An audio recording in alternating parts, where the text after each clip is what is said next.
Okay, instead of here, I put here.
ठीक है, ये हमारा एनवायरनमेंट है।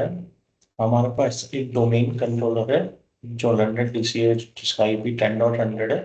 एक एडिशनल डोमेन कंट्रोलर जिसका आईपी 101 है। उसके अलावा हमने इस डोमेन में एक क्लाइंट मशीन ज्वाइन करवाया है, एक डोमेन नंबर मशीन ज्वाइन करवाया है, एक डोमेन नंबर 02 शायद ज्वाइन करवाया था। वो मशीन एक्सीडेंटली मैंने डिलीट कर दिया था क्योंकि मैं दूसरे बैच का डेटा डिलीट कर रहा था। मैं भी फोल्डर सेम होने की वजह से मैंने ये मशीन डिलीट कर दिया। मैं इसको बाद में रीप्रोविजन कर दूंगा। उसके अलावा हमारे पास एक दूसरा मशीन है सर्वर 10 नाम का, जो हमारा चाइल्ड डोमेन है uk.sp.com। ठीक है, इस पे भी हमारा रोल है डोमेन कंट्रोलर का और डीएनएस का। और इसमें भी हम मशीन्स ज्वाइन करवा सकते हैं डोमेन में, यानी ये मेरा डोमेन सेपरेट है, ये डोमेन सेपरेट है। और सर्वर 11 है मेरे पास। ठीक है, सर्वर 11 में मेरा न्यू ट्री है तानिया.com का, यानी ये ट्री अलग है मेरा और ये ट्री अलग है। ठीक है, दोनों ट्रीज अलग है, लेकिन मेरा फॉरेस्ट एक ही है। और मेरा फॉरेस्ट नाम है इनिशियल रूट डोमेन। जो मेरा बना रूट डोमेन ये है। रूट डोमेन यानी फर्स्ट डोमेन जो हमने बनाया पूरे फॉरेस्ट में, उसे हम रूट डोमेन बोलते हैं। ठीक है, सो ये हमारा एनवायरनमेंट है। इस मशीन को डी मेंबर 02 को आज के लिए हमारे पता हमको जरूरत नहीं है। इसको मैं रीप्रोविजन कर दूंगा बाद में। इसको हम मिनिमाइज कर देते हैं। और हमारा उस दिन का 3-4 स्लाइड बाकी है थियरी का, तो हम वो थियरी कंप्लीट कर लेते हैं, फिर लैब पे चलते हैं डीएचपी के। सो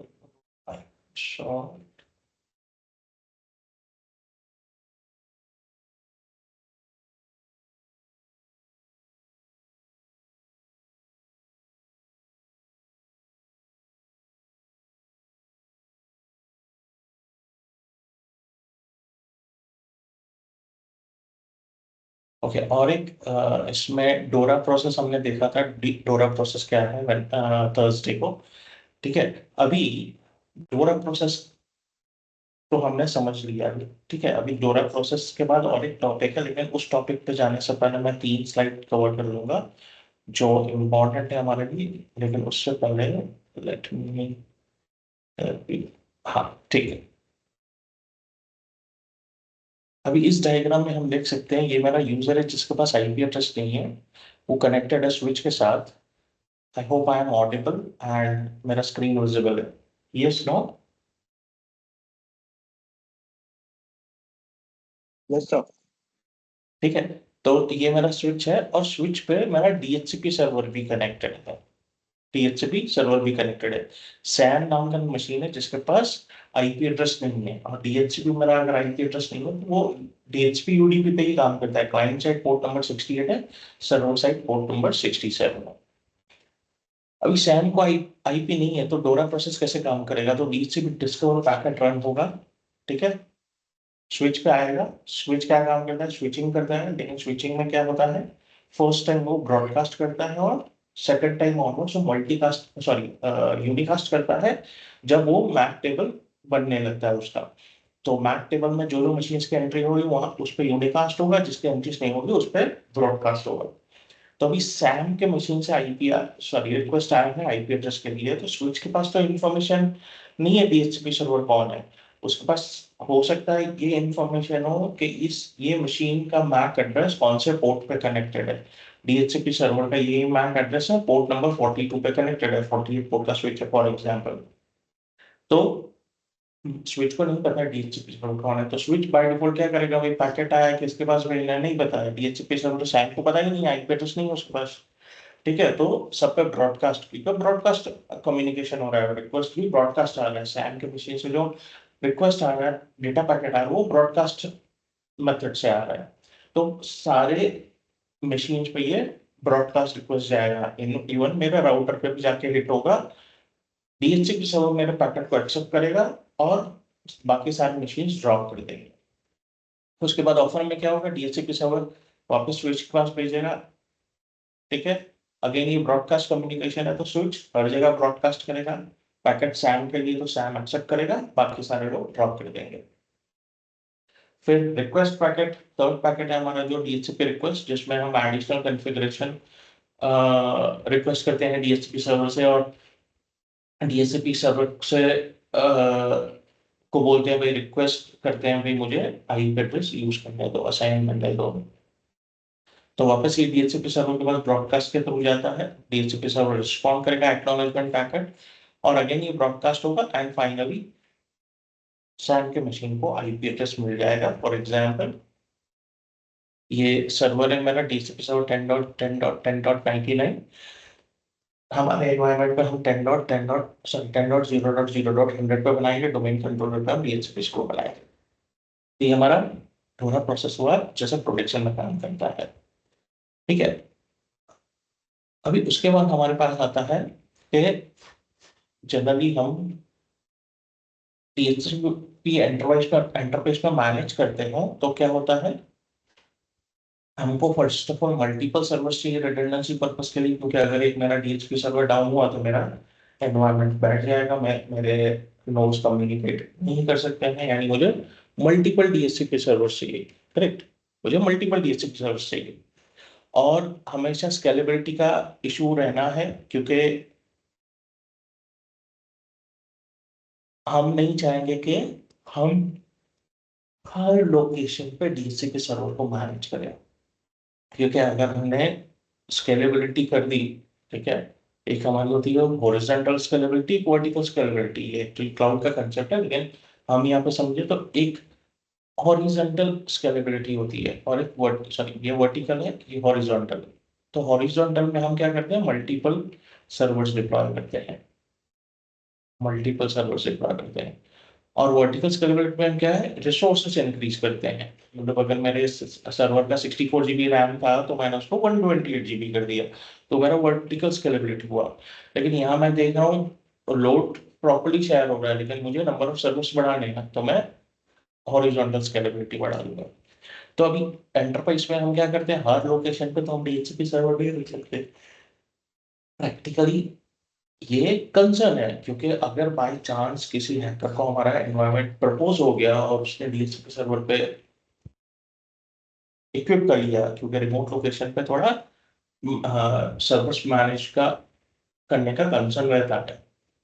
ठीक है, तो हम क्या कर सकते हैं, हम 3-4 सर्वर रखेंगे डीएचसीपी, जो जो भी हमारे रीजनल लोकेशन है। फॉर एग्जांपल अगर बैंक है, ठीक है, फॉर एग्जांपल मेरा आईसीआईसी बैंक है, तो आईसीआईसी बैंक क्या करेगा, भाई हर एक ब्रांच पे तो डीएचसीपी सर्वर नहीं रख सकता है, हर एक सर्कल में डीएचसीपी सर्वर नहीं रख सकता। अभी सर्कल कैसे हो गया, फॉर एग्जांपल अहमदाबाद का एक सर्कल हो गया, हिम्मतनगर का एक सर्कल हो गया, मेरा बड़ौदा का एक सर्कल हो गया, सूरत का एक सर्कल हो गया, राजकोट का एक सर्कल हो गया। तो सर्कल ऑफिस हो गए, सर्कल ऑफिस के नीचे ब्रांच ऑफिस आएंगे। तो क्या करेगा वो, हम क्या कर सकते हैं, रीजनल ऑफिस पे, मतलब पूरे गुजरात का जो सेंट्रल ऑफिस होगा अहमदाबाद में, रीजनल ऑफिस, वहां पे डीएचसीपी सर्वर रख देंगे। ठीक है, इसी तरह हम इस तरह एनवायरनमेंट सेटअप कर सकते हैं। तो हर रिमोट लोकेशन पे हम डीएचसीपी सर्वर न रखना चाहते हैं, ना ही उसे मैनेज करना चाहते हैं। ठीक है, और लिमिटेड कम्युनिकेशन रेंज है उसका, मतलब uses the IPv for broadcast domain, stops at the router, router के आगे ये कम्युनिकेशन नहीं जा सकता, राउटर के आगे ये कम्युनिकेशन नहीं जा सकता। यानी अगर मैं प्रीवियस डायग्राम पे जाऊं, ठीक है, तो ये मेरा डीएचसीपी सर्वर है। अभी जैक के मशीन के पास भी आईपी एड्रेस चाहिए, तो जैक के मशीन को आईपी एड्रेस चाहिए, तो डीएचसीपी सर्वर तो राउटर के पीछे बैठा है। ये रिक्वेस्ट, ये दूसरा लैन है, ये दूसरा लैन, ये लैन ए है, ये लैन बी है। तो जैक के मशीन को अगर आईपी एड्रेस चाहिए तो वो राउटर के पीछे नहीं जा सकता, डीएचसीपी सर्वर पे रिक्वेस्ट नहीं जा सकता। क्यों नहीं जा सकता? क्योंकि हमारा जो राउटर है वो ब्रॉडकास्ट रिक्वेस्ट को सुनता ही नहीं है, वो पहचानता ही नहीं है। वो सिर्फ यूनिकास्ट और मल्टीकास्ट रिक्वेस्ट को ही एक्सेप्ट करता है। ब्रॉडकास्ट रिक्वेस्ट जैसे ही आएगा उसे ड्रॉप कर देगा। तो उस एवज में हम क्या करेंगे? उस एवज में हम आईपी हेल्पर सेट करेंगे। हेल्पर, ठीक है। अभी हेल्पर क्या है हम 5 मिनट में समझेंगे, ठीक है। So send DHCP request across broadcast domain. So broadcast domain पे भी, मतलब हम राउटर के पीछे भी रिक्वेस्ट फॉरवर्ड करवा सकते हैं। कैसे करवा सकते हैं वो हम थियरी समझेंगे, ये प्रैक्टिकल नहीं देखेंगे हम, क्योंकि हमारे पास यहाँ पे राउटर वगैरह का कोई एनवायरनमेंट सेटअप नहीं है। ठीक है, तो हम इसका कंसेप्ट समझेंगे, मैं डायग्राम भी दिखाऊंगा। लेकिन उससे पहले हम 3 स्लाइड पढ़ेंगे, थोड़े कंसेप्ट देख लेंगे। अभी हमारे विंडोज एनवायरनमेंट में हमको एक कंसेप्ट आता है ऑथोराइजेशन। तो डोमेन मॉडल में DHCP server should be authorised. DHCP server हमारा ऑथोराइज होना चाहिए आईपी एड्रेस असाइन करने के लिए क्लाइंट मशीन को। क्यों ऑथोराइज होना चाहिए? तो इसका एक प्रैक्टिकल एग्जांपल ले लेते हैं। जैसे फॉर एग्जांपल, मैं नया नया डीएचसीपी का ट्रेनिंग लेके आया विंडोज सर्वर का, और मैं तो एग्जिस्टिंग ऑर्गेनाइजेशन में एडमिनिस्ट्रेटर हूँ। ठीक है, एडमिनिस्ट्रेटर हूँ, तो मेरे पास फुल राइट्स नहीं है। मेरे पास डोमेन क्रेडेंशियल्स नहीं है, डोमेन एडमिन की क्रेडेंशियल्स नहीं है, लेकिन मेरे पास लोकल एडमिन के क्रेडेंशियल्स है। ठीक है, लोकल एडमिन के क्रेडेंशियल्स है। तो मैंने क्या किया, एक मशीन उठाया जो डोमेन में तो है ही ऑलरेडी, लोकल मशीन पे एडमिन भी हो उस मशीन का मैं, सर्वर मशीन भी है, मैंने डाल दिया डीएचसीपी। अभी ये मशीन तो पार्ट डोमेन का ही है, डोमेन का ही पार्ट है। अभी मेरा एक्चुअल डीएचसीपी सर्वर भी है यहाँ पे साइड। मेरा एक्चुअल डीएचसीपी सर्वर यहाँ पे है, जो मेरे एडमिनिस्ट्रेटर ने डिप्लॉय करके रखा है। अभी मैं तो नया ट्रेनिंग लेके आया हूँ, यहाँ मुझे प्रैक्टिस करना है, तो मैंने क्या किया, एक सर्वर मशीन उठाया। ठीक है, जिस जो फाइल सर्वर बना हुआ है, मैंने सोचा मैं डीएचसीपी डाल देता हूँ, कोई इम्पैक्ट तो आएगा नहीं नेटवर्क कम्युनिकेशन पे। तो मैंने डीएचसीपी सर्वर डिप्लॉय कर दिया। ठीक है, अब जैसे डिप्लॉय किया वो बोर्ड, मैंने उसको कॉन्फ़िगर भी कर दिया जाके।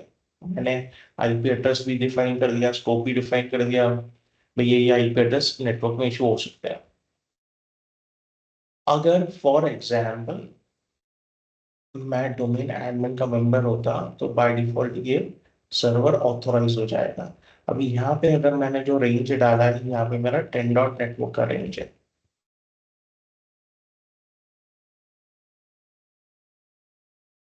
जो ओरिजिनल डीएचसीपी सर्वर है, अभी ये तो ओरिजिनल है नहीं, ये तो ऑथराइज है नहीं, लेकिन मैंने इसको ऑथराइज बना दिया, मेरे पास डोमेन एडमिन के क्रेडेंशियल्स है। ठीक है, हम सपोज कर रहे हैं हमारे पास है नहीं, हम सपोज कर रहे हैं अगर होता, और मैंने इस पे अगर बाय चांस रेंज दे दिया 192.168.0.0/24, तो क्या हो गया, ये भी सर्वर ऑथराइज हो गया। अभी समझो 2 यूजर है एनवायरमेंट में, यहाँ यहाँ 2000 यूजर्स है। अभी जो यूजर्स है उनको तो बाय डिफॉल्ट ये यहाँ से आईपी एड्रेस मिला हुआ है 10 डॉट नेटवर्क का। अभी जिनका आईपी रिन्यूअल को आ रहा था, वो इस डीएचसीपी सर्वर के बदले इसके साथ कनेक्ट हो गए, और इसके साथ कनेक्ट हो गए तो इसने आईपी एड्रेस इशू कर दिया, इसने आईपी एड्रेस इशू कर दिया इस रेंज का। तो क्या हो गया, ये मशीन सारे नेटवर्क से अलग हो गए। जो हमारा नेटवर्क था, हमारा लैन था 10 डॉट नेटवर्क का, और ये दूसरा एक लैन सेटअप है जो ऑफिशियल नहीं है, जो हम यूज नहीं कर रहे हैं प्रोडक्शन में। यानी ये जो भी यूजर्स को हमारे इस डीएचसीपी सर्वर ने आईपी एड्रेस दिए, जो मैंने टेस्टिंग के लिए कन्फिगर किया था, मैंने लैब के लिए कन्फिगर किया था, वो सारे यूजर्स नेटवर्क से बाहर हो गए। टेक्निकली वो प्रोडक्शन से बाहर हो गए। तो ये एक ब्लंडर हो गया फ्लोर पे। ठीक है, अभी जब यहाँ का एडमिनिस्ट्रेटर आएगा या लोकल इंजीनियर आएगा चेक करने, ये क्या हो गया, ये आईपी एड्रेस कहाँ से मिल रहा है, कौन से डीएचसीपी सर्वर से मिल रहा है, कौन कौन सा मशीन है, तो उनको रेक्टिफाई करने में 2-3 घंटे लग जाएंगे। प्लस उन यूजर्स की प्रोडक्टिविटी डाउन हो जाएगी। तो ये सब चीजें नहीं हो, ये सब चीजें नहीं हो, तो क्या है, अगर फॉर एग्जांपल मेरे पास लोकल एडमिन क्रेडेंशियल्स है, अगर मेरे पास लोकल एडमिन क्रेडेंशियल्स है और इसमें मैंने डीएचसीपी सर्वर इंस्टॉल भी कर दिया है, ठीक है, अभी फर्स्ट करते हैं, हमारे पास डोमेन एडमिन क्रेडेंशियल्स नहीं है, अगर मैंने इस पर डीएचसीपी इंस्टॉल कर दिया, मेरे पास लोकल एडमिन क्रेडेंशियल्स से मैंने ये स्कोप भी कन्फिगर कर दिया, लेकिन मुझे डोमेन एडमिन क्रेडेंशियल्स लगेंगे डोमेन में इसको ऑथोराइज करने के लिए, ये ऑथोराइज हो जाएगा तभी ये नेटवर्क पे आईपी एड्रेस इशू कर सकता है, नहीं तो इशू नहीं कर सकता है, ठीक है। क्यों हम करते हैं, it is a security precaution that ensures that only authorized DCP servers can run the network, ठीक है, हम ये एक सिक्योरिटी प्रिकॉशन लेके चलते हैं भाई, कुछ मिस हैंडलिंग या मिस कॉन्फ़िगरेशन नहीं हो नेटवर्क पे, यूजर्स को परेशानी नहीं हो, हमारे नेटवर्क में कोई परेशानी नहीं हो, इसलिए जब तक डीएचसीपी सर्वर ऑथराइज नहीं होगा तब तक वो आईपी एड्रेस असाइन नहीं कर सकता है। सो हम डायरेक्टली अवॉइड करते हैं इलीगल डीएचसीपी सर्वर्स को रन करने के लिए नेटवर्क में। इसके अलावा हमारे पास एक कंसेप्ट है स्कोप। स्कोप क्या है, तो ये basically range of IP address है जो हम लीज करना चाहते हैं, रेंट करना चाहते हैं हम डीएचसीपी क्लाइंट्स को, डीएचसीपी यूजर्स को, ठीक है। तो सर्वर को हम जाके एक स्कोप बनाएंगे और उसमें एक आईपी एड्रेस रेंज डिफाइन कर देंगे, इस आईपी एड्रेस से इस आईपी एड्रेस तक वो आईपी एड्रेसेस ही क्लाइंट मशीन पे इशू होंगी, उसे हम स्कोप बोलते हैं, रेंज ऑफ आईपी एड्रेसेस। तो ये मल्टीपल रेंजेस भी हो सकते हैं, अगर आप मल्टीपल रेंज में या मल्टीपल सबनेट चला रहे हैं तो मल्टीपल सबनेट चलाने के पर्सपेक्टिव से आप multiple range of IP addresses भी कन्फिगर कर सकते हो, उस एवज में हमको मल्टीपल स्कोप्स क्रिएट करने पड़ेंगे, ठीक है। तो अभी उसके बाद हमारे पास एक कंसेप्ट है रिजर्वेशन का, ठीक है। तो रिजर्वेशन क्या है, तो जैसे हम ट्रेन या फ्लाइट में टिकट रिजर्व करते हैं, सीट हमारी रिजर्व करते हैं, भाई मेरी ये सीट है, ये बोगी नंबर है, यहाँ ये सीट है विंडो की, मैं इस सीट पर बैठ के जाऊंगा, इसके लिए मैंने पैसे लिए हुए हैं, ठीक है। तो जनरली प्रोडक्शन में क्या होता है, हमारे पास कुछ कुछ ऐसे मशीन होंगे, यहाँ तो हमारा फाइल सर्वर है या प्रिंट सर्वर है, समझिए मेरा प्रिंट सर्वर है, यानी प्रिंट सर्वर है मतलब इस पे मेरा प्रिंटर लगा हुआ है, प्रिंटर लगा हुआ है, ठीक है। अभी अगर इस मशीन का आईपी एड्रेस चेंज हो गया तो मेरा प्रिंटिंग चालू रहेगा, बंद हो जाएगा, क्या होगा?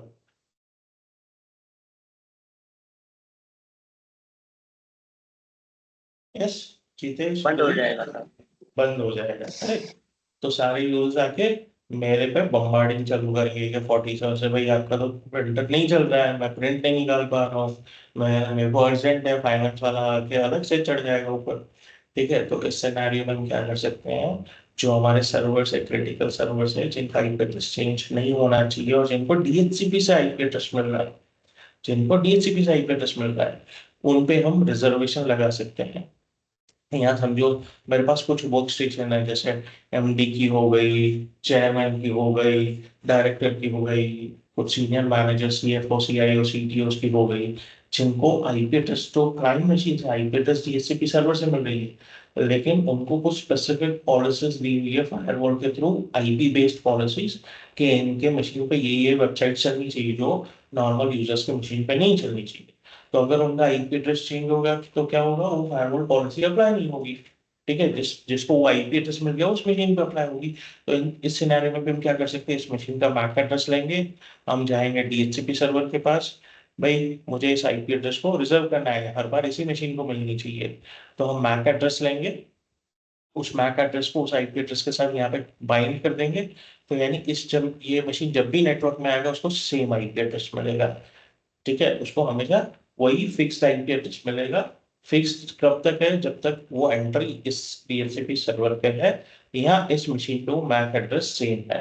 अगर इस मशीन का लैन कार्ड बिगड़ गया और मैक एड्रेस चेंज हो गया, हमने नया लैन कार्ड डाला, तो वो एंट्री यहाँ पे हमको जो हमने डाली है वो नलीफाई हो जाएगी, या तो हमको उसको अपडेट करनी पड़ेगी नए मैक एड्रेस के साथ, या वो एंट्री काम नहीं करेगी। वो एंट्री कब काम करेगी, जब जिस मशीन पे वो मैक एड्रेस जो हमने यहाँ पे दिया है अवेलेबल होगा, उस मैक एड्रेस को ही वो आईपी एड्रेस मिलेगी। And नहीं तो अगर इस मशीन को भले मैक एड्रेस चेंज भी हो गया, पहले वही आईपी मिल रही थी, अभी वो आईपी किसी मशीन को नहीं है, तो अभी इस मशीन को आईपी एड्रेस नहीं मिलेगी। तो उसे हम कंसेप्ट बोलते हैं DHCP reservation. So is a specific IP address with in a scope, scope का हिस्सा है, which is permanently reserved for a specific client। Permanently यानी जब तक हम उस एंट्री को डिलीट नहीं करते। उसके बाद हमारे पास स्कोप ऑप्शंस आते हैं। स्कोप ऑप्शंस क्या है, जो एडिशनल कॉन्फ़िगरेशन रिक्वेस्ट पैकेट में जा रहे हैं। ठीक है, तो ऑफर पैकेट में हमारा क्या जाता है, डेटा आईपी एड्रेस जा रहा है और सबनेट मास्क जा रहा है। ठीक है, एक्नॉलेजमेंट में हमारा कंफर्मेशन जा रहा है। तो जब रिक्वेस्ट करता है सेकंड पैकेट में डीएचसीपी क्लाइंट एडिशनल कॉन्फ़िगरेशन के लिए, तो थर्ड पैरामीटर जो है हमारा डीएचसीपी, सॉरी, हाँ, सो रिक्वेस्ट कर रहा है, तो एक्नॉलेजमेंट पैकेट में हमारे एडिशनल कॉन्फ़िगरेशन जाता है, जैसे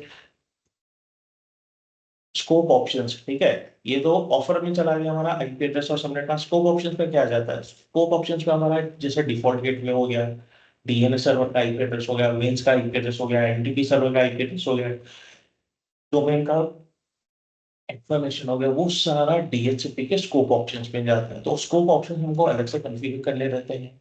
जब हम स्कोप कॉन्फ़िगर करेंगे तो उसके साथ ही हम स्कोप ऑप्शंस कॉन्फ़िगर कर सकते हैं या बाद में भी कर सकते हैं। ठीक है, are other server addresses given to clients along with IP configuration. उसके बाद हमारे पास एक और कंसेप्ट है, जैसे मैंने कहा कि अगर मेरा क्लाइंट मशीन है या तो वीलैन यूज कर रहा है या तो दूसरे सबनेट पे दूसरे लैन में, तो डीएचसीपी सर्वर मेरा दूसरे लैन में, तो आईपी एड्रेस को नहीं मिलेगा, क्योंकि मेरा जो राउटर है वो ब्रॉडकास्ट रिक्वेस्ट को समझता ही नहीं है,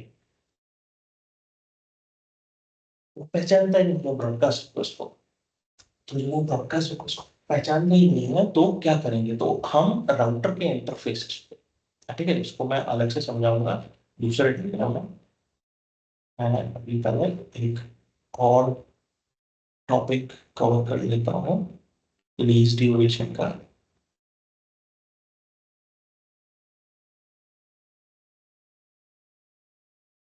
तीन स्लाइड और है, पर डी तो राउटर के पीछे कैसे काम करता है उस पर हम बात करेंगे। तो जब भी हम लीज ड्यूरेशन देते हैं, जब भी डीएचसीपी सर्वर किसी क्लाइंट मशीन को आईपी एड्रेस इशू करता है, तो एक डिफॉल्ट पीरियड के लिए यूज करता है। जैसे हमने फर्स्ट को समझाता है, रेंट एग्रीमेंट होता है 11 मंथ्स के लिए। ठीक है, तो एक स्पेसिफिक पीरियड के लिए इशू किया जाता है। ठीक है, जैसे हम डिफॉल्ट पीरियड है 8 डेज हमारा, जो डिफॉल्ट पीरियड है 8 डेज, ये एडमिनिस्ट्रेटिवली कॉन्फ़िगर्ड है, यानी हम इसको 8 आवर भी कर सकते हैं, 1 आवर भी कर सकते हैं, 80 डेज भी कर सकते हैं, 90 डेज भी कर सकते हैं, 180 डेज भी कर सकते हैं, 365 डेज भी कर सकते हैं। सो ये एडमिनिस्ट्रेटिवली कॉन्फ़िगर है। 8 डेज जनरली स्टैंडर्ड प्रैक्टिस है। अगर नॉन फाइनेंशियल ऑर्गेनाइजेशन है, फाइनेंशियल या कोई सिक्योर ऑर्गेनाइजेशन जैसे बैंक हो गया, तो हम यहाँ पे 1 डे का रखते हैं। 1 डे हो गया या 4 आवर्स हो गया, जनरली हम 1 डे रखते हैं। सो 1 डे बेस्ट प्रैक्टिस है आज की टेन्योर के हिसाब से, सिक्योरिटी के हिसाब से। कि अगर किसी क्लाइंट का आईपी एड्रेस चेंज भी हो गया, रिजर्व नहीं है, तो हम क्योंकि सारे मशीन को तो रिजर्व नहीं करेंगे, कुछ 8-10 मशीन को रिजर्व आईपी एड्रेस देते हैं। ठीक है, तो ये बेस्ट प्रैक्टिस है। तो ये लीज ड्यूरेशन कैसे करता है, तो हम डिफॉल्ट एग्जांपल के थ्रू समझेंगे। जो डिफॉल्ट ड्यूरेशन है 8 डेज, तो इसके पहले मैं ये डायग्राम की बात करूँ। ठीक है, सो पहले हमारे पास होता है T1 टाइमर। T1 टाइमर में क्या होता है, check in the with the landing DHCP server to renew the IP address. तो ये कब काम करता है, जब 50% ऑफ लीज ड्यूरेशन खत्म हो गया। ठीक है, यानी मेरा 8 डेज था तो 4 डेज खत्म हो गया, तो T1 टाइमर मेरा स्टार्ट हो गया। T1 टाइमर स्टार्ट हो गया मेरा, यानी डीएचसीपी सर्वर क्या करेगा, सॉरी, डीएचसीपी क्लाइंट क्या करेगा, डीएचसीपी सर्वर से बात करना चालू कर देगा, भाई मेरा लीज 50% खत्म हो गया है, मुझे रिन्यू करके दे भाई। ठीक है, दैट इज T1 टाइमर। चलो T1 टाइमर जो मेरा था, ठीक है, 50% खत्म होने से के बाद से चालू हुआ 87% तक, या 87.5% तक टेक्निकली, 7 दिन खत्म होने तक। ठीक है, ये 4 दिन है, ये 7 दिन है, तो 4 से 7 दिन के बीच में मेरा क्लाइंट DHCP सर्वर से बात नहीं कर पाया, तो T1 टाइमर मेरा लैप्स हो गया, तो मेरा लैप्स हो गया T1 टाइमर में, वो रिन्यू नहीं हो पाया। तो अभी उसके बाद T2 टाइमर स्टार्ट हो जाएगा, कब तक? 8 डे तक, जब तक लीज खत्म नहीं हो रहा है। If the original DHCP server is down, try rebinding with any another DHCP server. अगर ओरिजिनल DHCP सर्वर डाउन है, जिस साइड पे डिस्प्ले आता है, तो वो ट्राई करेगा दूसरे दूसरे DHCP सर्वर्स को ढूंढने के लिए, ताकि रिन्यू हो जाए लीज। ठीक है, अगर लीज रिन्यू हो गया, वेल एंड गुड है। यहाँ पे हो गया तो भी वेल एंड गुड है, फिर 4 दिन चालू हो जाए, सॉरी फिर 8 दिन चालू हो जाएंगे। अगर यहाँ पे हो गया तो भी वेल एंड गुड है, 8 दिन चालू हो जाएंगे। अगर 8 डेज तक रिन्यू ही नहीं हुआ, वो DHCP सर्वर से कांटेक्ट ही नहीं कर पाया, तो यहाँ पे कंसर्न की बात है। क्यों कंसर्न की बात है? क्योंकि भाई इसके पास तो लीज ड्यूरेशन 8 डेज के लिए थी, तो IP एड्रेस 8 दिन के बाद खुद ऑटो रिलीज हो जाएगा, और ये मशीन नेटवर्क से बाहर हो जाएगा, इसको अभी IP एड्रेस मिल जाएगा, इस मशीन को अभी IP एड्रेस मिल जाएगा, तो लीज नहीं होना कंपल्सरी है। ठीक है, अब ये टेक्निकली इसको थोड़ा और समझे दूसरा डायग्राम में, तो कैसे काम करता है समझे। इस क्लाइंट के पास, मेरे पास लीज ड्यूरेशन थी, तो ये मेरा 4 दिन खत्म हो गया 8 डेज में। ठीक है, lease time is 8 days. T1 timer मेरा 4 डेज का है। ठीक है, 4 डेज के बाद स्टार्ट होता है 50% से लेके 87.5% तक। ठीक है, ये मेरा रिन्यूअल पीरियड है। T1 टाइमर को हम रिन्यूअल टाइमर बोलते हैं, रिन्यूअल पीरियड बोलते हैं। अगर रिन्यूअल पीरियड में अगर रिन्यू हो गया, ठीक है, समझो यहाँ पे रिन्यू हो गया, तो फिर से 8 डेज चालू हो जाएंगे। ठीक है, लेकिन अगर रिन्यूअल पीरियड में रिन्यू ही नहीं हो पाया, तो रीबाइंडिंग पीरियड स्टार्ट हो जाएगा 87.5% से। रिन्यूअल सॉरी रीबाइंडिंग पीरियड स्टार्ट हो गया। ठीक है, जो मेरा T2 टाइमर है, 7 डे से स्टार्ट हो जाता है 87.5%। चलो, अगर रिन्यू हो गया यहाँ पे, ठीक है, तो अगेन 8 डेज चालू हो जाएंगे, प्रोसेस चलता रहेगा repetitive, normal operation, renewal period, rebinding period.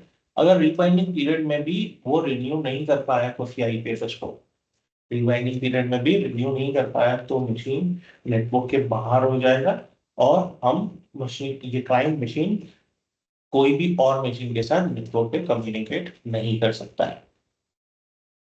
Clear है? Yes Deepesh, Pradeep? Yes sir. ठीक है, यस सर, यस सर। ठीक। अभी फीचर्स ऑफ DHCP अगर पढ़े तो हम क्या क्या है, तो ऑटोमेटिक IP कॉन्फ़िगरेशन, अभी लैब में हम देखेंगे, क्रिएट एंड कॉन्फ़िगर स्कोप देखेंगे, ऑथराइजेशन भी देखेंगे, रिजर्वेशन भी देखेंगे, स्कोप एंड सर्वर ऑप्शंस भी देखेंगे। ठीक है, DHCP फिल्टर्स भी मैं दिखा दूंगा। ये दोनों लैब हम नहीं देखेंगे, ये लैब WDS का पार्ट है। अगर हमारे पास टाइम रहेगा तो हम WDS का चैप्टर भी पढ़ लेंगे। ठीक है, DHCP, ये अभी ये क्या है, क्लाइंट सर्वर PXE। तो क्लाइंट सर्वर PXE क्या है, तो आजकल हमारे जो NIC कार्ड्स आते हैं, जो पिछले 10 साल से, फ्रॉम लास्ट 10 years, वो PXE बूट आते हैं, यानी विदाउट ऑपरेटिंग सिस्टम वो DHCP के साथ कम्युनिकेट कर सकता है। अगर ऑपरेटिंग सिस्टम नहीं है और ऑपरेटिंग सिस्टम इंस्टॉल करने के लिए उसको IP एड्रेस चाहिए, तो वो जाके DHCP के सर्वर के साथ कम्युनिकेट कर सकता है। हमको DHCP सर्वर पे PXE का ऑप्शन एनेबल करना पड़ेगा, PXE का ऑप्शन एनेबल करना पड़ेगा। ठीक है, DHCP रिलेशन की मैं बात करूंगा इन द मोमेंट। इसको हम साइड में बात करते हैं, इसको हम थियरी में समझने वाले हैं। इसकी थियरी हमने देख ली। ठीक है, बाकी तो लैब्स में देखने वाले हैं। इसके अलावा हमारे पास दूसरे एडवांस फीचर्स है DHCP के। ठीक है, कॉन्फ्लिक्ट डिटेक्शन है, DHCP database, backup, restore, reconcile, ये भी लैब हम देखेंगे। ये लैब के ऑप्शंस दिखा दूंगा मैं, क्योंकि ये एडवांस लैब है, ये L3 ट्रेनिंग के लिए है, तो ये लैब हम नहीं देखेंगे, इसके ऑप्शन दिखा दूंगा हम कहाँ से कॉन्फ़िगर कर सकते हैं। ठीक है, तो हम चलेंगे पहले DHCP रिले जिन का लैब देखने के लिए, चैप्टर देखने के लिए।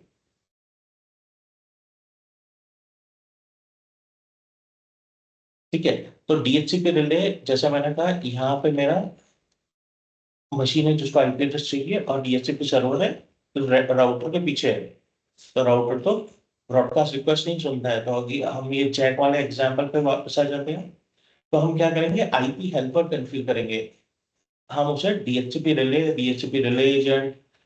एजेंट आईपी हेल्पर सारी चीजें सेम ही है। ठीक है, हम उसे आईपी हेल्पर भी बोलते हैं, डीएचसीपी रिले भी बोलते हैं, डीएचसीपी रिले एजेंट भी बोलते हैं। ये हमको कॉन्फ़िगर करना है। तो भाई कहाँ कॉन्फ़िगर करना है? तो इसमें कुछ कॉन्फ़िगरेशन का नहीं होता है, 10 सेकंड का काम है।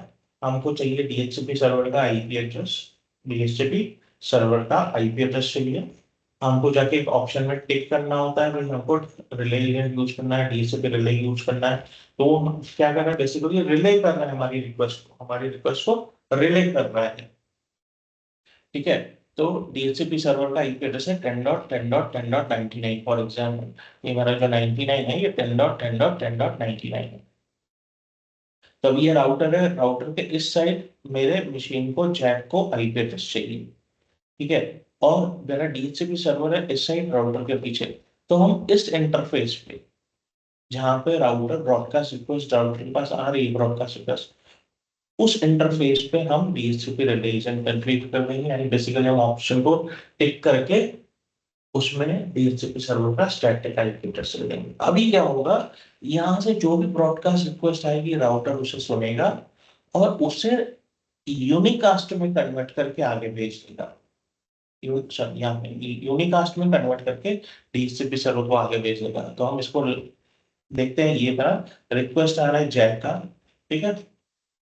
ये आया मेरा राउटर के पास। राउटर ने क्या किया, उस इंटरफेस पे G0/1 इंटरफेस पे उसे सुना, ब्रॉडकास्ट रिक्वेस्ट था लेकिन डीएचसीपी रिले एजेंट ने उसे सुना।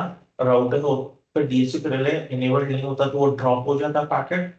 रिले कॉन्फ़िगर्ड है तो क्या होगा, वो उसे ब्रॉडकास्ट रिक्वेस्ट को सुनेगा और उसे यूनिकास्ट में परिवर्तन कर देगा, कन्वर्ट कर देगा। उसके बाद आगे बढ़ेगा, रिक्वेस्ट दूसरा राउटर पे पार होके स्विच पे चला गया, स्विच चला जाएगा डीएचसीपी सर्वर के पास। अभी डीएचसीपी सर्वर के पास में ये यूनिकास्ट रिक्वेस्ट ही आया है। कहाँ से आया है, डीएचसीपी रिले के पास से आया है। मतलब G0/1 इंटरफेस पे, उस इंटरफेस पे जो भी आईपी एड्रेस कॉन्फ़िगर होगा उस आईपी एड्रेस ने इस ये रिक्वेस्ट रिले किया है। तो डीएचसीपी सर्वर उसको वापस रिस्पॉन्ड करेगा। अभी यहाँ पे जब आईपी ये सॉरी ये रिक्वेस्ट आया डीएचसीपी ऑफर, तो यहाँ से वापस ब्रॉडकास्ट होगा, यहाँ से वापस ब्रॉडकास्ट होगा और ये रिक्वेस्ट चैट के पास चला जाएगा। तो इस तरह डीएचपी रिले एजेंट हमारा काम करता है। क्लियर है यहाँ तक? Yes, no, any doubts? No sir. Yes Pradeep, कोई doubts? No doubt sir, no doubt. Okay, so अभी हम यहाँ पे क्या करेंगे, डीएचपी सर्वर कॉन्फ़िगर करेंगे। ठीक है। तो ये मेरा डोमेन कंट्रोलर मशीन है और क्लाइंट मशीन है। मैं क्लाइंट मशीन को भी ऑन कर देता हूँ। मुझे मेंबर सर्वर मशीन की, सॉरी, एडीसी मशीन की तो चाहिए। एडीसी मशीन तो ऑन, इसको पावर ऑफ कर देता हूँ और दूसरे ट्री यूजर उसको सस्पेंड कर देता हूँ। तो यहाँ पे हम एड रोस एंड फीचर्स करेंगे। हम डीएचसीपी सर्वर डिप्लॉय कर देंगे। Next, next. ठीक है, मैं लंडन डीसी सेलेक्ट कर लूंगा मेरा। नेक्स्ट, मैं डीएचसीपी सर्वर सेलेक्ट कर देता हूँ। Add features, next, next, next, हाँ इंस्टॉल।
ओके, तो यहाँ पे मेरा इंस्टॉलेशन सक्सीड हो गया। अभी बोल रहे हैं कंप्लीट डीएचसीपी कॉन्फ़िगरेशन। तो अगर मैं कंप्लीट डीएचसीपी कॉन्फ़िगरेशन में जाऊँ तो बोल रहा है आपको दो चीजें करनी है, एक तो ऑथराइज करना है डीएचसीपी सर्वर को, दूसरा create the following security groups for delegation of DHCP server admins. यानी ये दो सिक्योरिटी ग्रुप्स बना देगा, डीएचसीपी एडमिन और डीएचसीपी यूजर्स। ठीक है, तो हम नेक्स्ट करेंगे। अभी यहाँ पे मैंने डोमेन कंट्रोलर पर लॉगिन किया है, तो by default domain admin credentials से आ रहा है। लेकिन अगर मैंने मेंबर सर्वर पर लॉगिन किया रहता, मैंने अगर मेंबर सर्वर पर लॉगिन किया रहता तो हो सकता है मैंने लोकल एडमिन से लॉगिन कर लिया और मैंने इंस्टॉल कर लिया, तो डीएचसीपी सर्वर ऑथराइज नहीं हो पाएगा यहाँ पे। तो मैं यहाँ पे कमेंट कर देता हूँ। कमेंट पे क्या हो गया, security groups creating done authorising DHCP server, दोनों चीजें हो गई। अभी हम चलते हैं टूल्स में, डीएचसीपी कंसोल में। Just moment. हाँ,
चलो चलो, डीएचसीपी सर्वर का मैंने कंसोल ओपन कर लिया है। फिर मैं इसको एक्सपांड करूँ। ठीक है, तो यहाँ पे मेरे पास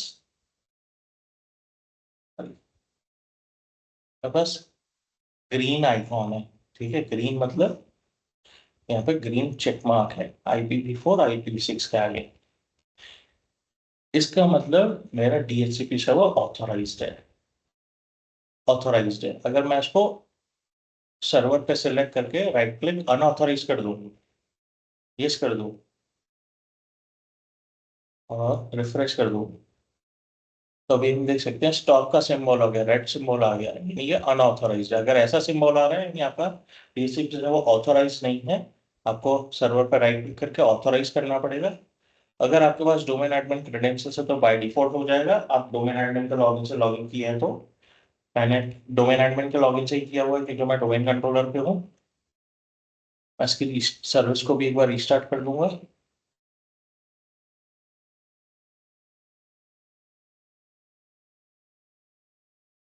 ऑथराइज करने के बाद हमको एक बार सर्विस रिस्टार्ट कर देनी है।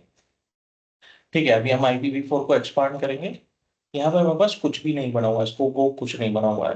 तो अभी मैं यहाँ पे क्या स्कोप यूज करने वाला हूँ, तो मैं यहाँ पे स्कोप यूज करने वाला हूँ, मैं 10 डॉट नेटवर्क में हूँ ऑलरेडी।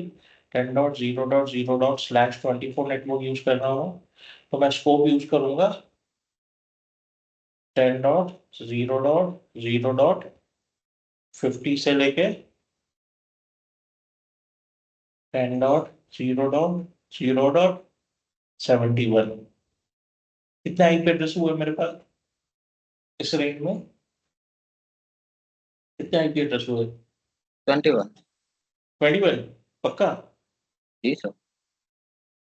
ठीक है, 72 में से 71 तक तो यूज कर रहा हूँ, तो 72 में से -50 करो, मैं तो कितना हुआ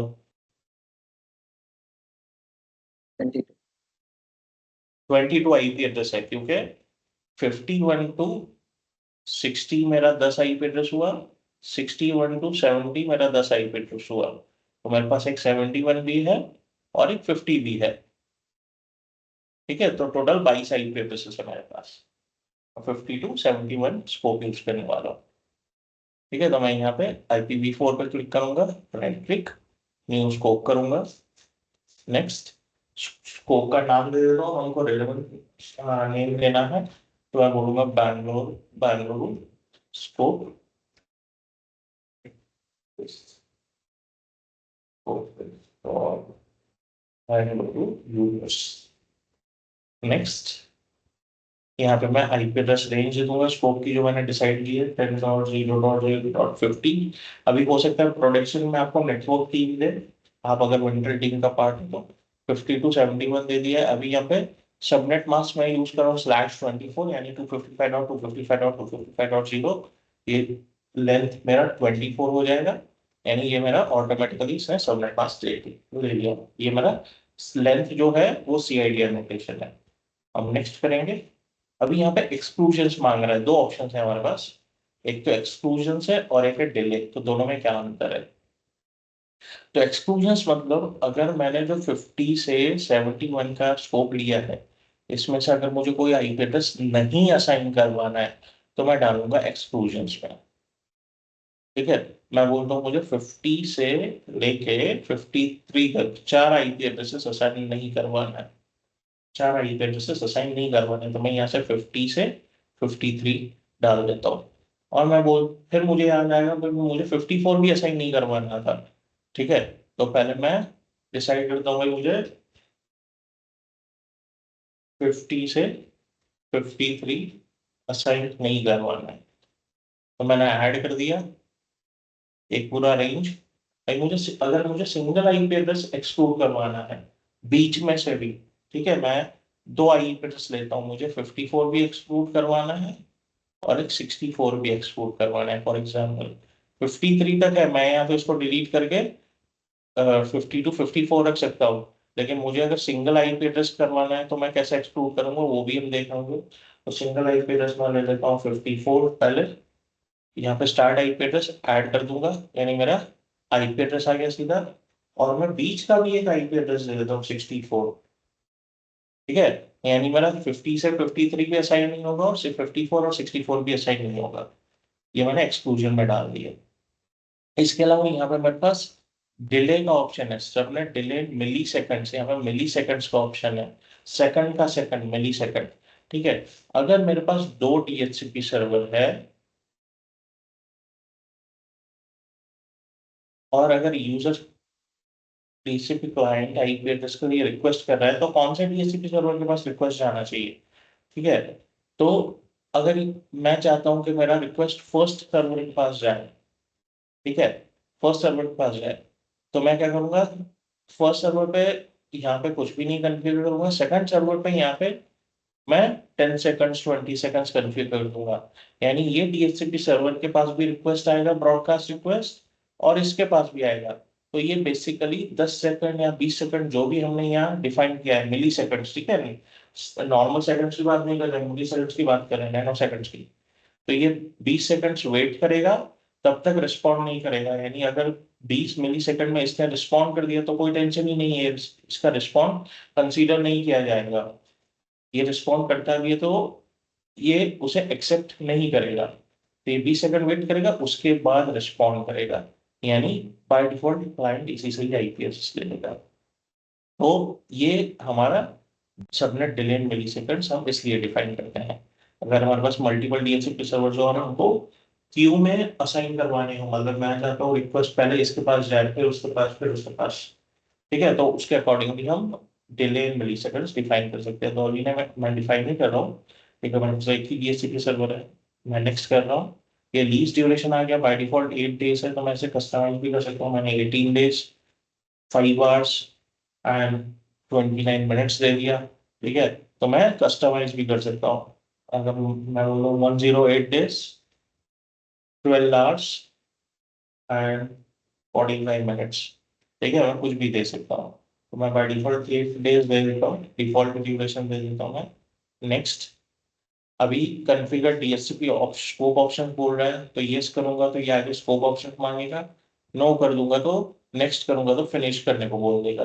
तो मैम मुझे बाद में करना पड़ेगा, तो इस वक्त ही मैं कॉन्फ़िगर कर देता हूँ, यस करेंगे हम। नेक्स्ट, तो राउटर का आईपी एड्रेस मांग रहा है, डिफॉल्ट गेटवे मेरा डिफॉल्ट गेटवे 10.1 ऐड कर दिया मैंने। डीएनएस सर्वर बाय डिफॉल्ट उसने उठा लिया इस मशीन पे, जो इस मशीन पे जो डीएनएस एंट्रीज कॉन्फ़िगर थी, लैंड कार्ड के नेटवर्क के प्रॉपर्टीज का, वो सारी डीएनएस एंट्रीज उठा लिया उसने। तो मेरे को तो ये सारी नहीं चाहिए, क्योंकि ये मेरा दूसरा फॉरेस्ट, ये दूसरा ट्री का है, तो मुझे नहीं ये चाहिए। ये सॉरी, वो दूसरा चाइल्ड डोमेन का था और ये दूसरे ट्री का है, मुझे ये दोनों नहीं चाहिए, मुझे सिर्फ ये दो ही चाहिए। तो मैंने दो रिमूव कर दिए, ये दो रहने दिए। मेरा डोमेन नेम उठा लिया उसने। नेक्स्ट, वेल सर्वर से भी हम यूज नहीं करते हैं, तो वेल सर्वर नहीं है मेरे पास, तो इसको मैं एक्सक्लूड कर दूंगा। नेक्स्ट, और स्कोप एक्टिवेट कर दूंगा, yes activate scope. Next and finish. तो मेरा स्कोप एक्टिवेट हो गया, ये यहाँ पे ब्लू सिंबल आ गया, ये मेरा स्कोप एक्टिवेट हो गया है।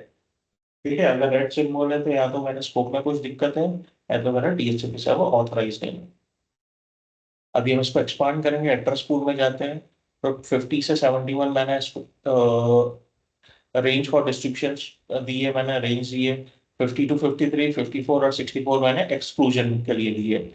IP address excluded from distribution, यानी ये आईपी एड्रेसेस असाइन नहीं होगी, यानी मेरी 50 से 70 में 50 से 54 ब्लॉक्ड है, इशू नहीं होगी, यानी मेरे क्लाइंट मशीन को 55 आईपी एड्रेस मिलना चाहिए। एड्रेस रीजन, अभी कोई एड्रेस लीज नहीं मिला है, ना ही हमने कोई रिजर्वेशन कन्फिगर किया है। स्कोप ऑप्शंस पे आ जाए तो हमने राउटर आईपी एड्रेस दिया 10.1, मेरे डीएनएस सर्वर्स और डोमेन नेम, ये डिटेल्स हमने दी है। तो अभी हम चलते हैं एड्रेस लीजेस में, यहाँ पे अभी कोई मशीन को आईपी एड्रेस नहीं मिला है। हम चलेंगे हमारे क्लाइंट मशीन पे, लॉग इन करवाते हैं एडमिनिस्ट्रेटर से।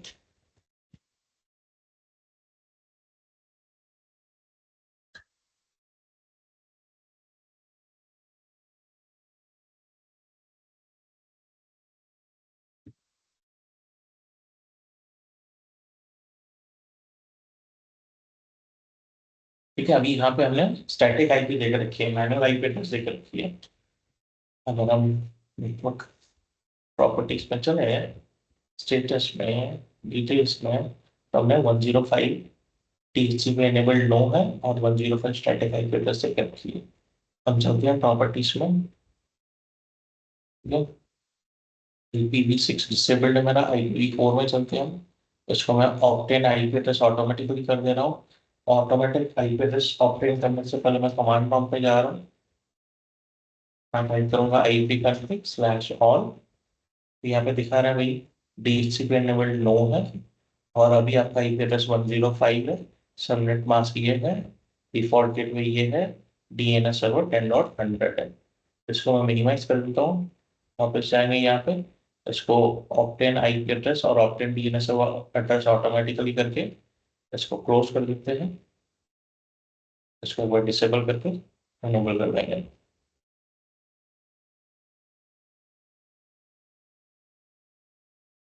अभी हम चलते हैं वापस यहाँ पे, आईपी कंफिग और करेंगे, तो इसको अभी का आईपी एड्रेस मिल रहा है, इसको अभी का आईपी एड्रेस मिल रहा है। ठीक है, मेरे डीएससी की सर्वर का आईपी एड्रेस नहीं मिल रहा है। ठीक है, अभी का आईपी एड्रेस मिल गया, ये आइडेंटिफाइंग मोड में है। ऐसे चेक कर देता हूँ उस मशीन पे कुछ, तो मैं डॉक्टर दवा पूछता हूँ ये, ओके।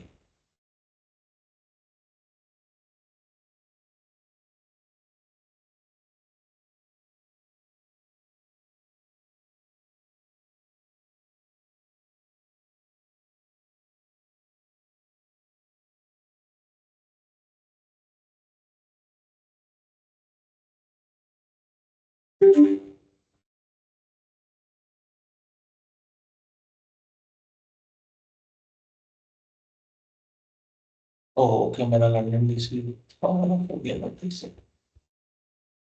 ठीक है,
Okay, let's go and check. So we got the IP address 10.55. मुझे 10.55 IP address मिल गया है, मैं इसको रीरन करता हूँ। यहाँ पे अभी का मुझे इसलिए मिल रहा था क्योंकि DHCP सर्वर से ये बात नहीं कर पा रहा था। ठीक है, सो रीरन दी कमांड। DHCP एनेबल DS हो गया है मेरा। IPv4 एड्रेस हमको 55 मिला है। क्यों 55 मिला है? क्योंकि 50 से 53 ब्लॉक है, मतलब ब्लॉक नहीं किया है, एक्सक्लूड किया हमने असाइनमेंट केस में, और 54 को भी हमने एक्सक्लूड किया हुआ है। सबनेट मास्क हमारा /24 है। लीज कब हमको मिला है? 12 अप्रैल 22:27 पे मिला है। ठीक है, US टाइम के हिसाब से मेरा मशीन सेट है। लीज कब एक्सपायर हो रहा है? 8 दिन के बाद, 20 अप्रैल 22:27 पे। डिफॉल्ट गेटवे मेरा 10.1 है। DHCP सर्वर भी बता रहा है मेरा 10.100 है, और DNS सर्वर बता रहा है 10.100 और 10.101 है। सो मैंने सक्सेसफुल DHCP कॉन्फ़िगर कर दिया है। अभी हम अगर लंदन DC पे वापस चले, इसको मैं लॉग इन कर लेता हूँ, और हम अभी रिजर्वेशन करेंगे। अभी रिजर्वेशन के लिए तो मुझे मैक एड्रेस चाहिए। ठीक है, तो मैं इस मशीन का मैक एड्रेस उठा लेता हूँ।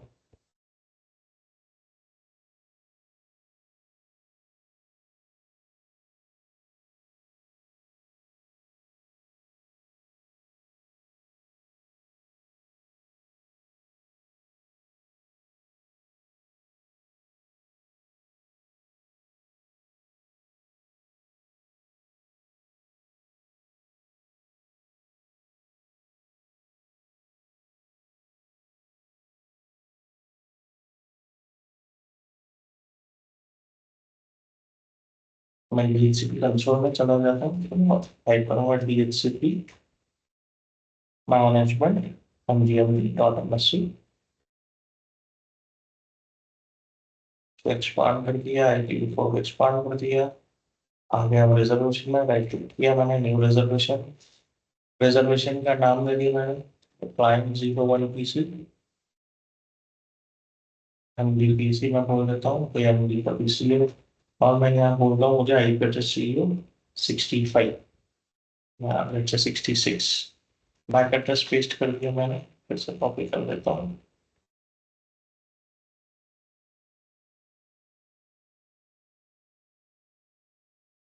बैक एड्रेस पेस्ट कर दिया। MD PC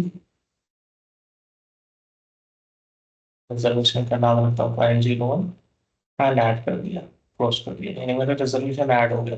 अभी हम एड्रेस लीजेस पे चले तो मुझे 66 दिखा रहा है, इसको पहले रिफ्रेश कर देता हूँ। ठीक है, तो ये इनएक्टिव दिखा रहा है। तो मेरे इस क्लाइंट को जो आईपी एड्रेस मिला है, वो उसका रिजर्वेशन नहीं दिखा रहा है। इसको रिजर्वेशन, एक मिनट, पहले मैं रिजर्वेशन डिलीट कर देता हूँ।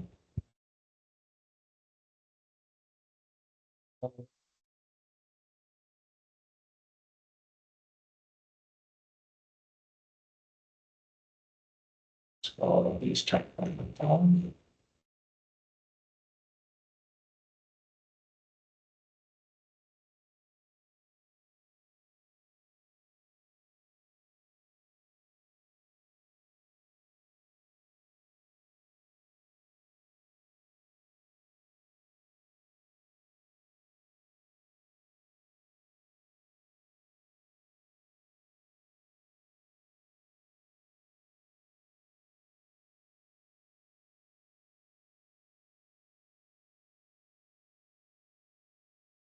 मैं राइट रेंडरिंग कर देता हूँ।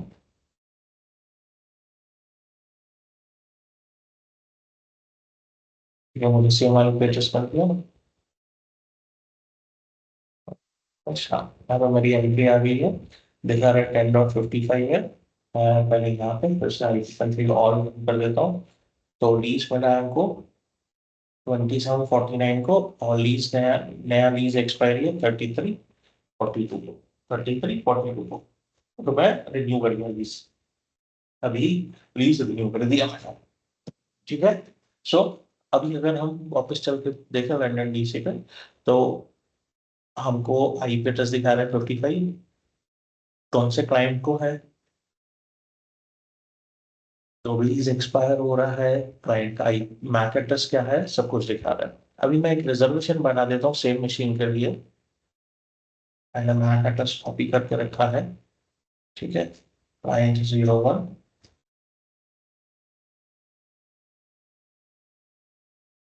आईपी एड्रेस 10.0.0.66 और एनबीपीसी रिजर्वेशन का नेम।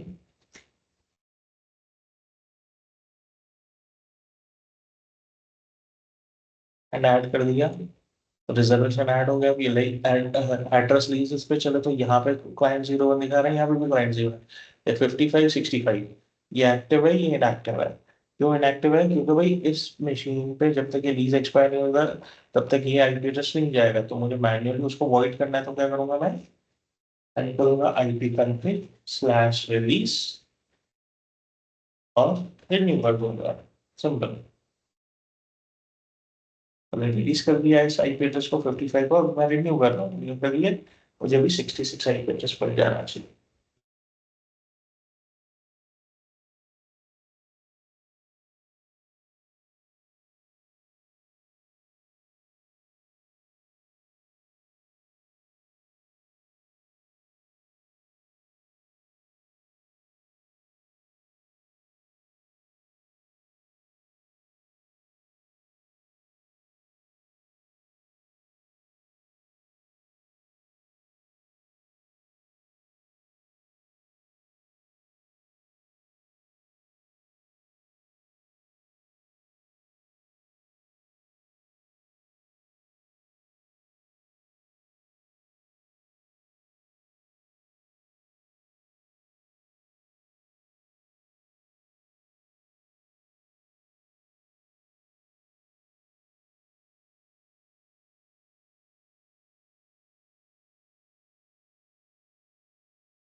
Let me join 66 मिल गया है currently, 66 मिल गया है। ठीक है, सो हम देख सकते हैं डीएचसी पेनेबल डीएस है, IPv4 66 है। लीज ऑब्टेंड कब है? 22:35, 22 मिनट, 22,000 मिनट, सॉरी 22,000 घंटे, 22 hours 35 minutes। ठीक है, लीज एक्सपायर कब हो रहा है? डिफॉल्ट डेट भी गया है, बाकी सब तो सेम है पैरामीटर्स, सिर्फ आईपी एड्रेस चेंज हो गया है। अभी हम चल के लंदन डीसी पे देखते हैं तो दो एंट्रीज है। मैं इसको सिर्फ रिफ्रेश करता हूँ, इसको रिफ्रेश करूँ तो हम देख सकते हैं जो मेरा रेजोल्यूशन एक्टिव हो चुका है।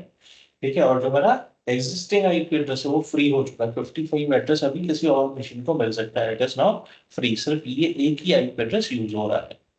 अभी इसके अलावा हमारे पास स्कोप ऑप्शन है, स्कोप ऑप्शन हमने देखे, लेकिन अब मेरे पास, अगर मैं यहाँ पे स्कोप को कोलैप्स कर दूं तो स्कोप के बाहर सर्वर ऑप्शंस है। तो स्कोप ऑप्शंस और सर्वर ऑप्शंस में क्या है? तो स्कोप ऑप्शंस और सर्वर ऑप्शंस में क्या अंतर रहता है? अगर मैंने एक स्कोप बनाया है, ये स्कोप 1 है, मैंने स्कोप 2 बनाया है, ठीक है, तो यहाँ पे मेरा आईपी एड्रेस रेंज होगा, सबनेट मास्क होगा, ठीक है, आईपी एड्रेस रेंज होगा, फिर डिफॉल्ट गेटवे होगा इसका स्कोप ऑप्शंस में। ठीक है, ये मेरे स्कोप ऑप्शंस रहेंगे। यहाँ ये मेरा स्कोप ऑप्शंस रहेगा, ठीक है, ये स्कोप ऑप्शंस है। तो स्कोप ऑप्शंस में मेरा क्या क्या रहेगा? डिफॉल्ट गेट में रहेगा, डीएनएस रहेगा, डोमेन नेम रहेगा, विंस रहेगा, एनडीपी रहेगा, एक्सेट्रा, ये सारी चीजें रहेगी। स्कोप ऑप्शन 2 में भी मेरा आईपी एड्रेस रेंज रहेगा विद सबनेट मास्क। फिर स्कोप ऑप्शन में रहेगा मेरा डिफॉल्ट गेटवे है, डीएनएस है, विंस है, एक्सेट्रा, ये सारी चीजें रहेगी। अभी मैं चाहता हूं कि मुझे सर्वर लेवल पे, ये तो स्कोप लेवल हो गया, सर्वर लेवल पे, ठीक है, अभी ये स्कोप का है डीएचसीपी सर्वर पे मेरे, ठीक है, डीएचसीपी सर्वर का नाम लंदन डीसी है। क्यों? क्योंकि मैंने लंदन डीसी डोमेन कंट्रोलर का नाम दिया है। तो मेरे अभी लंदन डीसी पे 3 रोल है। मशीन का नाम भले ही लंदन डीसी है, उसमें मैंने 3 रोल अभी डाल के रखे हैं। डीसी यानी एडी, एडी का रोल डाल के मैंने रखा है, ठीक है, एक्टिव डायरेक्टरी डोमेन सर्विसेज, ये डोमेन कंट्रोलर है, डीएनएस का रोल है और डीएचसीपी का रोल है, 3 रोल डाल के रखे हैं। ठीक है, मैं चाहता हूं अगर मेरे पास मल्टीपल स्कोप है तो इन सारे स्कोप्स को सेम कॉन्फ़िगरेशन मिले। कौन सा सेम कॉन्फ़िगरेशन? ये वाला, डिफॉल्ट गेटवे भी मेरा सेम मिले, डीएनएस भी मेरा सेम मिले, एनटीपी सर्वर भी मेरा सेम मिले, मींस भी सेम मिले। तो मैं स्कोप ऑप्शंस के अंदर नहीं कॉन्फ़िगर करूंगा इन सब चीज को, इन सबको स्कोप ऑप्शंस के अंदर कॉन्फ़िगर नहीं करूंगा, मैं इंस्टेड सर्वर ऑप्शंस के नीचे कॉन्फ़िगर करूंगा। तो मैं सर्वर ऑप्शंस के नीचे कॉन्फ़िगर करूंगा तो ये सारा स्कोप्स जो भी मैं बनाऊंगा उनके अंडर ये इनहेरिट हो जाएगा, पॉपुलेट हो जाएगा। तो हम प्रैक्टिकल देखते हैं। अगर मैं स्कोप ऑप्शंस पे जाऊं, फॉर एग्जांपल यहाँ पे मैं राउटर की एंट्री को डिलीट कर देता हूँ, ठीक है। अभी यहाँ पे हम देख सकते हैं आइकॉन कैसा है, कॉन्फ़िगरेशन के जैसा आइकॉन है। भाई मैं स्कोप सर्वर ऑप्शंस पे जा रहा हूँ, कॉन्फ़िगर ऑप्शंस, मैं यहाँ पे राउटर ले रहा हूँ, ऐड कर दे रहा हूँ, और यहाँ पे मैं राउटर का आईपी एड्रेस दे रहा हूँ 192.168.1.1, ठीक है, हाइपोथेटिकल एग्जाम्पल। अप्लाई ओके कर दिया, यहाँ पे आइकॉन मेरा सर्वर का आ गया। अभी मैं सर्वर स्कोप ऑप्शंस पे चला जाऊंगा तो यहाँ पे हम देख सकते हैं सेम सेम चीज, राउटर का आईपी एड्रेस पॉपुलेट हो गया है। ठीक है, कहाँ से आ रहा है वो? सर्वर ऑप्शन से इनहेरिट हो रहा है, सर्वर ऑप्शन से इनहेरिट हो रहा है। तो यहाँ पे हम देख सकते हैं आइकॉन दोनों के डिफरेंट है, ऊपर मेरा कॉन्फ़िगरेशन जैसा आइकॉन है, नीचे मेरा सर्वर जैसा आइकॉन है। इसका मतलब ये स्कोप ऑप्शंस मेरे सर्वर ऑप्शंस में से आ रहे हैं। अगर मैं यहाँ से डिलीट कर दूंगा और यहाँ पे आ जाऊंगा तो यहाँ से भी एंट्री डिलीट हो चुकी है। मैं यहाँ पे जाके वापस राउटर की एंट्री स्कोप ऑप्शंस में डाल देता हूँ $10। ये अंतर है स्कोप ऑप्शंस और सर्वर ऑप्शंस पे। अब ये रिजर्वेशन भी देख लिया हमने, स्कोप ऑप्शंस भी देख लिया, सर्वर ऑप्शंस भी देख लिया। अभी हम बात करते हैं फिल्टरिंग की। तो फिल्टरिंग क्या है? ठीक है, फिल्टरिंग हमारा एक सिक्योरिटी मैकेनिज्म है कि ऑथराइज क्लाइंट मशीन्स को आईपी एड्रेस मिले। अगर जिसको मैंने ऑथराइज नहीं किया उसको आईपी एड्रेस नहीं मिलना चाहिए, उसको आईपी एड्रेस नहीं मिलना चाहिए। मतलब अगर मैं यहाँ पे जाके एनेबल कर देता हूँ, ये अभी डिसेबल्ड है, अगर हम यहाँ पे देखें रेड मार्क है, रेड सिंबल, ठीक है, मैं अलाउ पे सेलेक्ट कर रहा हूँ, राइट क्लिक कर रहा हूँ और एनेबल कर देता हूँ। ठीक है, यानी रेड मार्क निकल गया। जो जैसे यहाँ पे मेरे पास ग्रीन मार्क है और रेड मार्क आ गया था, तो यहाँ पे मेरे पास रेड मार्क है, अलाउ में और डिनाई में था। अलाउ को मैंने एनेबल कर दिया है, तो बाय डिफॉल्ट एनेबल हो गया है। अभी अगर मैं यहाँ पे क्लाइंट के मशीन पे जाके इसको आईपी एड्रेस को रिलीज कर देता हूँ, पहले मैं डीएस एड्रेस अभी यहाँ रिजर्वेशन हटा देता हूँ, यहाँ से रिजर्वेशन हटा देता हूँ। ठीक है, नहीं तो हमको बहुत टाइम वेट करना पड़ेगा। अभी मेरे पास कोई लीज नहीं है, कोई लीज नहीं है इस मशीन के लिए। आईपी कंट्री रिलीज कर दिया। अभी मैं इसको रिन्यू कर रहा हूँ, IP country slash renew.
Right, so what I got an error. Right, so it says error occurred while reviewing interface at 0, unable to contact DHCP server, and it is showing me RTO. Whereas my DHCP server, मेरा DHCP server on है, मेरा DHCP server on है।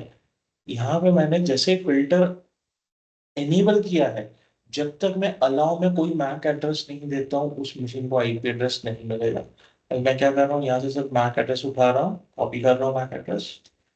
अब चलते हैं DHCP server में दे देते हैं, अलाउ कर देते हैं, न्यू फिल्टर, मैक एड्रेस दे दिया हमने, ऐड कर दिया, क्लोज कर दिया। मैक एड्रेस दे दिया मैंने। भाई मैं जाके वापस सेम रन कमांड रन करता हूँ रिन्यू,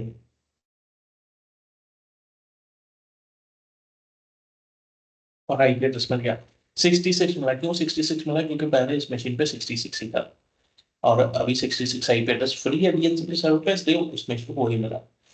यानी जब हम फिल्टरिंग एनेबल करते हैं, ठीक है, फिल्टरिंग एनेबल करते हैं, जब तक मैं इसमें मैक एड्रेस नहीं दूं, तब तक किसी मशीन को आईपी एड्रेस नहीं मिलेगा। जब मैंने अलाउ कर दिया है, मुझे कंपलसरी उस मशीन का मैक एड्रेस देना है जिसको आईपी एड्रेस चाहिए। ठीक है, सो कोई कोई ऑर्गेनाइजेशन में ये एनेबल करके रखते हैं, यानी किसी भी यूजर को अगर नेटवर्क चाहिए तो उसको आईटी टीम को कॉल करना पड़ेगा, अपना मैक एड्रेस देना पड़ेगा, सैप आईडी देना पड़ेगा, वेरिफिकेशन करना पड़ेगा, और ये जेन्युइन यूजर है वो मैक एड्रेस देगा, उसके बाद ही उस मशीन को आईपी एड्रेस मिलेगा, नहीं तो तब तक उसे आईपी एड्रेस नहीं मिलेगा। तो ये एक सिक्योरिटी प्रिकॉशन है, तो मैं इसको अभी डिलीट कर देता हूँ फिलहाल, और इसको डिसेबल कर देता हूँ। ठीक है, डिसेबल कर दिया, अभी मैं इसको वापस रिन्यू कर देता हूँ।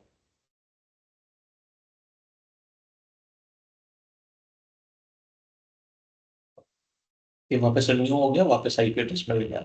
अभी हम अगर एड्रेस रीज पे चले, रेफरेंस कर दे, तो एड्रेस रीज मिल गया है 10:54 PM। 10:54 PM अभी हुआ है। ठीक है, तो हमने ऑप्शन देख लिया फिल्टरिंग का। अभी हम बैकअप एंड रिस्टोर देखेंगे, तो बैकअप एंड रिस्टोर कैसे करना है। तो लंदन डीसी पे जाना है, राइट क्लिक, तो यहाँ पे हमारे पास बैकअप का ऑप्शन है, हम बैकअप कर लेते हैं डीएचसीपी सर्वर का। मैं डेस्कटॉप पे एक बैकअप फोल्डर बना देता हूँ डीएचसीपी के लिए। ठीक है, ये मैंने फोल्डर बनाया है। अगर मैं डेस्कटॉप पे चला गया, ठीक है, डेस्कटॉप पे इस फोल्डर के अंदर भी कुछ भी नहीं है। ठीक है, मैं बैकअप ले रहा हूँ डीएचसीपी सर्वर का, ओके कर दिया, नहीं बैकअप आ गया है। तो ये न्यू में अंदर मेरा डेटाबेस फाइल आ गया, एमडीबी फाइल आ गया मेरा। ठीक है, ये लॉग फाइल आ गया, jar file, sorry TXT file आ गया, और ये कॉन्फ़िगरेशन आ गया डीएचसीपी का। तो जो भी हमने बैकअप लिया है अभी उनको उसको रिस्टोर करना है, लेकिन रिस्टोर करने से पहले मैं क्या करता हूँ, उसको स्कोप को डिलीट कर देता हूँ। अभी आने पर मेरे पास कोई कॉन्फ़िगरेशन ही नहीं है, मेरे पास कुछ कॉन्फ़िगरेशन ही नहीं है। ठीक है, मैं इसको अलाउ भी कर देता हूँ, एनेबल भी कर देता हूँ, मैंने डीएचसीपी फिल्टरिंग को एनेबल भी कर दिया है। फिर मैं इसको रिस्टोर करता हूँ, मैंने डेस्कटॉप पे फोल्डर सेलेक्ट कर लिया, ओके किया। In order to changes to take effect, the service must be stopped and restarted। तो मेरे डीएचसीपी सर्वर को रीस्टार्ट कर देगा, सर्विस को रीस्टार्ट करने दो।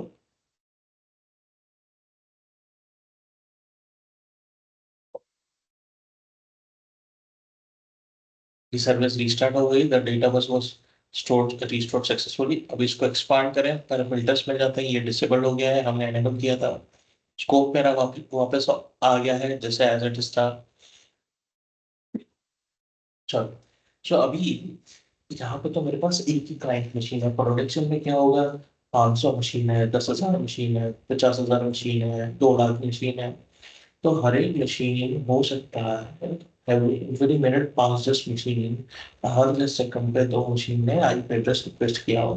तो अभी जब मेरा डीएचसीपी सर्वर डाउन था, किसी का लीज रिन्यू हुआ हो, या किसी ने रिक्वेस्ट किया हो, या किसी का आईपी एड्रेस चेंज हुआ हो, कुछ मेरे नेटवर्क में सब सही चल रहा है कि नहीं, मुझे मेरे डीएचसीपी सर्वर के सर्विस को, यानी मेरे डीएचसीपी के एनवायरनमेंट को, स्कोप को नेटवर्क के साथ मैप करना है फिर से। क्योंकि मेरा डीएचसीपी सर्वर डाउन हो गया था, 1 घंटे से डाउन था, मैंने नया डीएचसीपी सर्वर बनाया, बैकअप रिस्टोर कर दिया।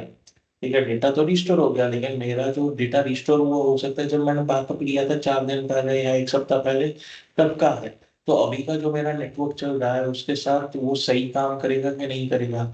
इस बैकअप लेने के बाद मेरे डीएचसीपी सर्वर ने अगर किसी को आईपी एड्रेस इशू की है, किसी का लीज एक्सटेंड हो गया है, रिन्यू कर दिया है, ठीक है, नए मशीन को आईपी एड्रेस दिए, तो वो सब का इंफॉर्मेशन तो मेरे डीएचसीपी सर्वर के पास है नहीं अभी, क्योंकि मैंने तो बैकअप पहले लिया था, अभी मैं रिस्टोर किया हूँ बैकअप में से 4 दिन पहले के बैकअप में। तो अभी बैकअप लेने के बाद डीएचसीपी सर्वर ने जो भी काम किया है मुझे उसका अपडेट लेना है, तो मैं रिकंसाइल करूंगा मेरे नेटवर्क के साथ, डीएचसीपी सर्वर को सिंक कर दूंगा। तो मैं IPv4 पर राइट क्लिक करूंगा, यहाँ पे कुछ सिंक का ऑप्शन नहीं है। ठीक है, तो रिकंसाइल ऑल स्कोप्स है, यहाँ मैं स्पेसिफिक स्कोप पे जा सकता हूँ, राइट क्लिक कर सकता हूँ और रिकंसाइल कर सकता हूँ। जैसे मैंने रिकंसाइल किया, वेरीफाई किया, तो बोल रहा है the data is consistent, data intact है, कोई चेंजेस नहीं है। अगर चेंजेस हो गए तो वो रिकंसाइल कर देगा और डेटा अपडेट कर देगा, डीएचसीपी के पास अपडेटेड इन्फॉर्मेशन आ जाएगी, भाई इसको इस वाली पर जैसे शुरू हुई थी, इस ये डेट पे रिन्यूअल आ रही है। डेटाबेस का डीएचसीपी का सर्वर का डेटाबेस मेंटेन हो जाएगा।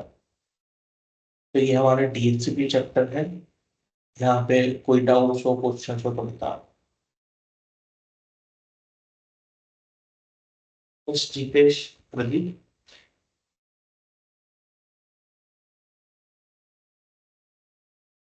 नहीं सर, नहीं सर।